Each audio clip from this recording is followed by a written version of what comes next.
આ તમારો આદેશ ન પાળી શકવાનું કષ્ટ ઘણું જ અસહ્ય છે. પ્રભુ, માર્ગ બતાવો, માર્ગ બતાવો.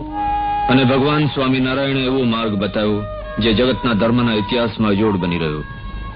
આંખના પલકારામાં એમણે 500 સંતોને પરમહંસ બનાવી દીધા.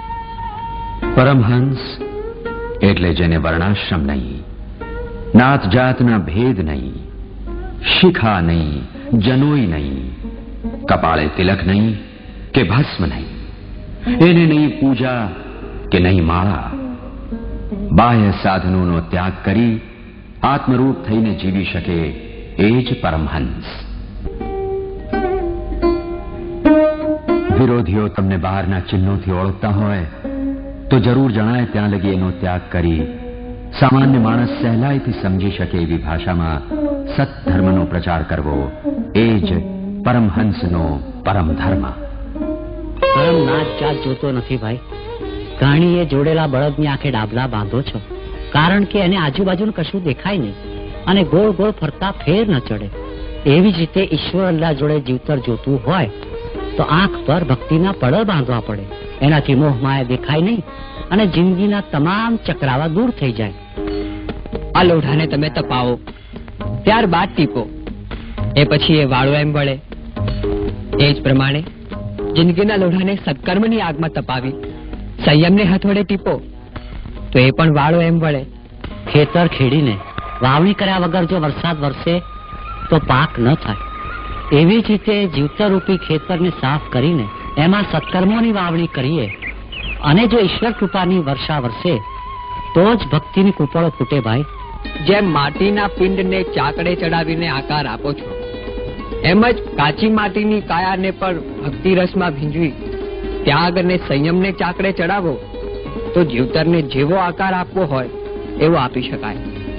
આકાર આપનારો તો સર્વશક્તિમાન પરમાત્મા છે, પણ નિયંતાની આંગળીઓ આકાર આપી શકે એ માટે જીવતરને તૈયાર તો કરવું પડે ને ભાઈ.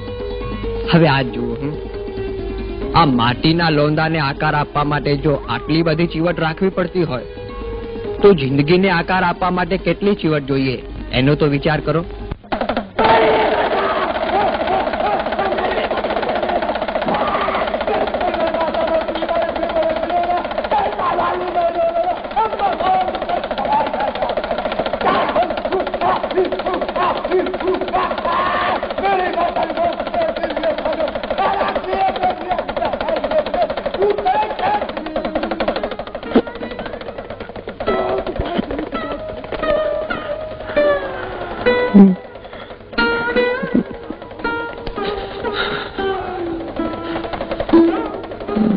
અમીરજી, તાવ ઉતરતો નથી, બાપ વધે છે, ભૂવો તો ધોળ્યા કરે છે, પણ તમે વૈદને બોલાવી છો.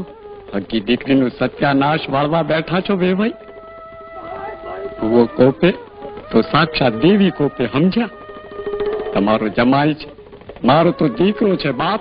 મારી એકની એક દીકરી છે ભાઈ, એનું એવા તને જાણવાના ફાફા મારું છું. બસ સમજા ઈલાજ અજમાવી લેવાનું કહું છું.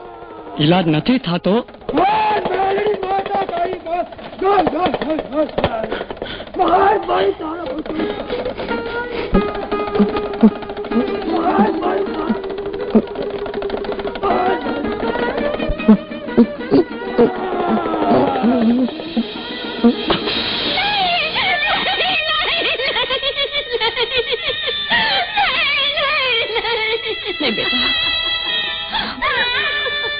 नहीं वो बेटा, नहीं बेटा, नहीं बेटा.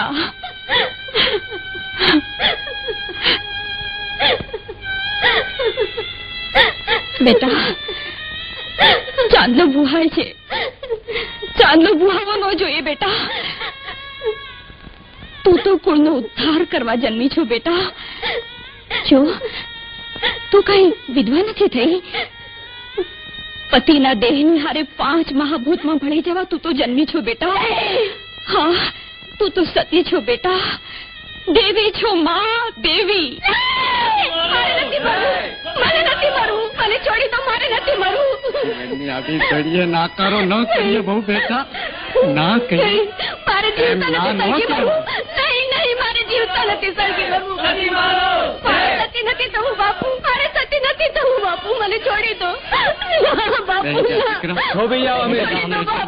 સ્વામી એક સાધુ થઈને સતી